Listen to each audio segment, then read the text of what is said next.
Hello, my name is Romit Shrestha, and thank you for choosing our law firm. It is a great honor to be able to provide assistance to you guys. And before we start off, I would like to first make sure that all the facts of the case are correct.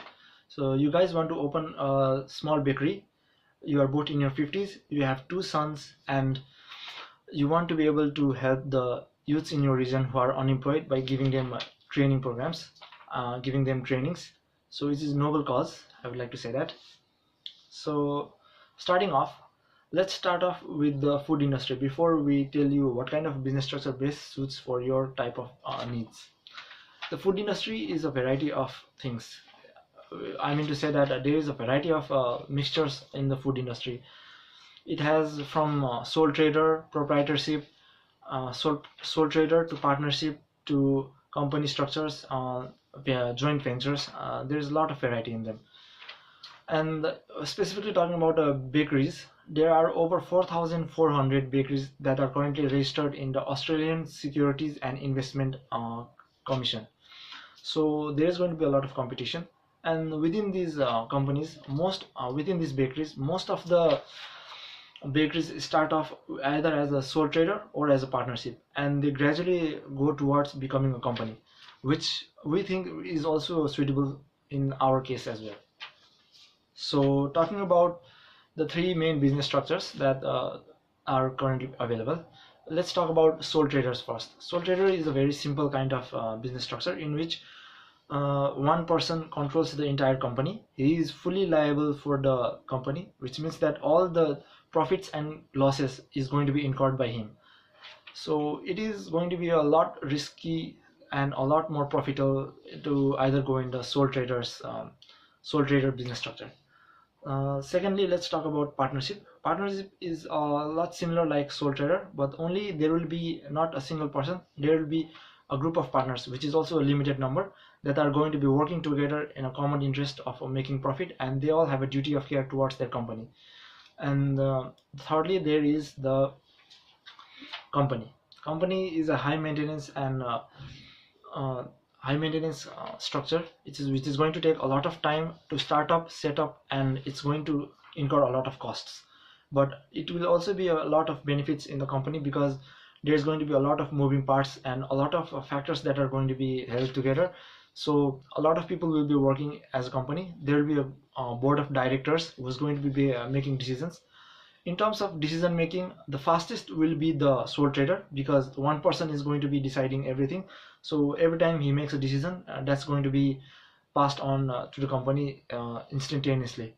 Talking about partnership, there has to be a group discussion within all the partners, and they have to decide and apply that decision. Finally, the company is going to take a lot of time to make decisions because it has to be approved by all the board of directors or majority of board of directors, and it has to be passed on to each hierarchy level. So we think that we should consider either sole trader or partnership rather than a company, because startup of the company is going to be a lot more expensive, as we have said earlier. You can just a registration process is going to take a lot of time. The registration process, you have to register the name and you have to register with ASIC.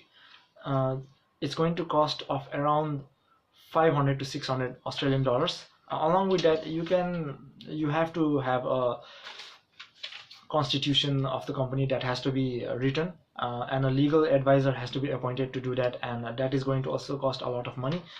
So even with that, it's going to take time. If you don't want to take time, you can buy a self company, but that is also going to cost you of around 600 to 700 Australian dollars more. So that is just going to cost a lot of money to start off. So going in the main phase, initial phase of the company, it is better to choose either sole trader or partnership. Talking about sole trader, as we have said, it will be of a single person, so there will be unlimited liability. That is one of the main risks, but one of the main advantages of a sole trader is that it's going to be very simple to operate. We may have to register our name in the ASIC, but that's it. We don't have to provide any financial information to the public, and we don't have to make any financial reports yearly or half yearly. So that's going to be a lot more simple. Partnership is also like sole trader. We may have to register the name, but that's it. So in our suggestion, it is best that we choose partnership for our business structure, for your business structure, mainly because in partnership you will have another party. It is best if you choose an external party rather than make a partnership within the company, like Baker's Delight. It started with a family company, but it is better to start with an external partner, mainly because you guys have a reason. The reason is that you guys have the training programs for unemployed youths. So as you have said in your case, Alfred can look after the cooking and the kitchen. Gina can look after customer service, but you may need a third person who is going to look after the unemployed youths, either by charitable programs or by training programs within the bakery, or maybe under some kind of programs or events. You have two sons, but not more detail has been provided about them. So in the current, we are just going to be um, assuming that they are interested in the business, but they will help within the bakery. So that's why we believe that parting up with an external partner is going to be best. Furthermore, we can say that one of the benefits, another benefits of a partnership is that you will get another perspective about the business. Because if you only put your families within the partnership, you won't have another side of the story. You won't see your business from another perspective. But once you put an external party, you will have some more perspective about the business, and that is always good, because according to the law, all partners are obliged to participate in the management program within the organization, within the bakery. And another benefit is that there won't be a conflict of interest when you provide help for your youths in any way you can, because if the another external party that you are going to partner up with also agrees that it is beneficial for youths, then it's not going to be a conflict of interest. You have to put it in the partnership deed in the beginning though. And another benefit is that in a way you will have decreased your competition within the area. As I have said, there are over 4,400 bakeries in Australia alone. So when you start with a partner, the partner cannot go and make another similar type of bakery within your area. It all has to be specified within the Partnership Act. So that's our case. Mostly we have to say that partnership should be a good idea, but you can always um, there are ways to cancel a partnership, but that has to be specific, and we have to be careful about this, because once you enter into a partnership with another person, and if that person suddenly does not want to run the business the way you want it to do, then that will create a problem.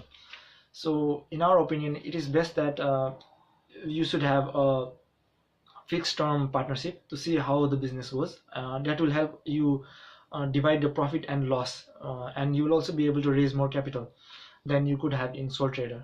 Don't start off directly as a company, but don't start off as a sole trader as well, because it involves more risks and less perspective, and it is a lot too simple. So, and along with that, there are other ways for a partnership to be concluded. They can also be made by unanimously. I mean, if everyone mutually agrees that the partnership should end, then that is another way that the partnership could end. So that's basically my case, why partnership with an external party is the best business structure for Alfred and Gina's case. Thank you.